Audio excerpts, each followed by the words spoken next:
நிவின் பாலி, சங்கீத் பிரதாப், லிஜ்மோல் இவங்க ஆக்டிங்கில், traffic fame Bobby and Sanjay இவங்க ரைட்டிங்கில், அருண் ரோமா டைரக்ஷனில் ஒரு மெடிக்கல் த்ரில்லராக ரிலீஸ் ஆன பேபி கேர்ள் மூவி ரிவ்யூ தாங்க பார்க்க போகிறோம். மூவியோட ரன் டைம் பார்த்தீங்கன்னா 2 hours and 24 minutes. Hey guys, welcome to Cinemadex. இந்த மாதிரி மூவி ரிவ்யூஸ்க்கு நம்ம சேனல் சப்ஸ்கிரைப் பண்ணிவிட்டு பிடிச்சிருந்தா ஒரு லைக் போட்டு விட்டுருங்க.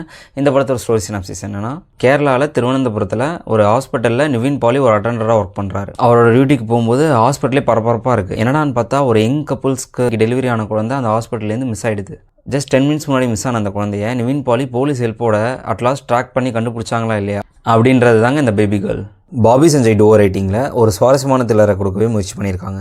ஃபர்ஸ்ட் ஆஃப் நல்லா கிரிப்பிங்காகவே இருந்துச்சு. குழந்தைய கடத்திட்டு போனவங்க பாயிண்ட் ஆஃப் வியூவும் சூப்பராகவே காட்டப்பட்டிருந்துச்சு. குழந்தை வரமாகவும் சாபமாகவும் மாறின ரெண்டாம் மக்களோட பாயிண்ட் ஆஃப் வியூவும் சூப்பராகவே போர்ட்ரே பண்ணியிருந்தாங்க. யதார்த்த சினிமாவை முன்னிறுத்து மாலிவுட்லேருந்து ஒரு கேஸை சால்வ் பண்ணுறதுக்கு போலீஸ் என்ன மாதிரியான ஸ்ட்ரகிள்ஸ்லாம் ஃபேஸ் பண்ணுறாங்கன்றதை ரொம்ப யதார்த்தமாகவே இந்த படத்துலையும் காமிச்சிருந்தாங்க. அண்ட் நடுவில் அப்பப்போ வர உணர்ச்சி வசமான டைலாக்ஸ் அப்ளஸ் தரக்கூட வகையிலே அமைஞ்சிருக்கு. அப்படியே இந்த படத்தோட பிரச்சனைன்னு பார்த்தீங்கன்னா, சில இடங்களில் ஃபோர்ஸ்ஃபுல்லாக ட்விஸ்ட் வச்சே ஆகணுன்ற மாதிரி வச்ச மாதிரி இருந்துச்சுங்க. அப்புறம் மெயின் லீடான நிவின் பாலிக்கு பெருசாக இந்த படத்தில் ஸ்க்ரீன் ப்ரெசன்ஸும் இல்லை, அவரோட கேரக்டரும் அந்த அளவுக்கு இம்பார்ட்டண்ட்டாக தெரியவே இல்லைங்க.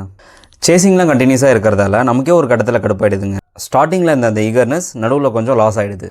ஆக்டர் பெர்ஃபார்மன்ஸ் பொறுத்த வரைக்கும் நிவின் பாலியோட ரோல் ஷார்ட்டாக இருந்தாலும் முடிஞ்ச அளவுக்கு அவரோட பெர்ஃபார்மன்ஸ்னால ஒரு இம்பாக்ட் ஏற்படுத்த ட்ரை பண்ணியிருக்காரு. லிஜ்மோல் ஒரு அம்மாவா குழந்தை மேலே உள்ள பாசத்தை ரொம்ப யதார்த்தமாக வெளிப்படுத்தியிருக்காங்க. சங்கீத் பிரதாப் ஒரு பாசமான தம்பியாக தன் அக்காவை சேஃப்கார்ட் பண்ணுறதுலேருந்து போலீஸ்ட்டை மாட்டிடுவோன்ற ஃபியர்ஃபுல் லுக் வரையும் ரொம்ப யதார்த்தமாகவே பண்ணியிருந்தாரு. அபிமன்யு அண்ட் மற்ற ஆக்டர்ஸ் எல்லாரும் ஒரு டீசெண்டான பெர்ஃபார்மன்ஸே கொடுத்துருந்தாங்க. சாம்சிஎஸ் பின்னணி இசையில் ஒரு த்ரில்லர் மூவிக்கு தேவையான ஆப்டான மியூசிக்கே கொடுத்துருக்காரு. இந்த படத்தோட பாசிட்டிவ்ஸ்னு பார்த்தா story, actor performance, music and cinematography தாங்க. நெகட்டிவ்ஸ்னு பார்த்தா predictable screen play and twist, forceful writing in scenes and சில ட்ராகி சீன்ஸ். ஓவராலாக ஒரு டிஃப்ரெண்ட்டான சேசிங் த்ரில்லர் பார்க்கணும்னு நினச்சிங்கன்னா உங்களுக்கான படம் தான் இது. இந்த படம் சோனி லைவ் OTTயில் தமிழ் டப்பிங்கோட அவைலபிளாக இருக்குது. So if you are interested, go and watch the halfly impacted Baby Girl. Cinematics rating for this movie is 6.5 out of 10. Thank you guys.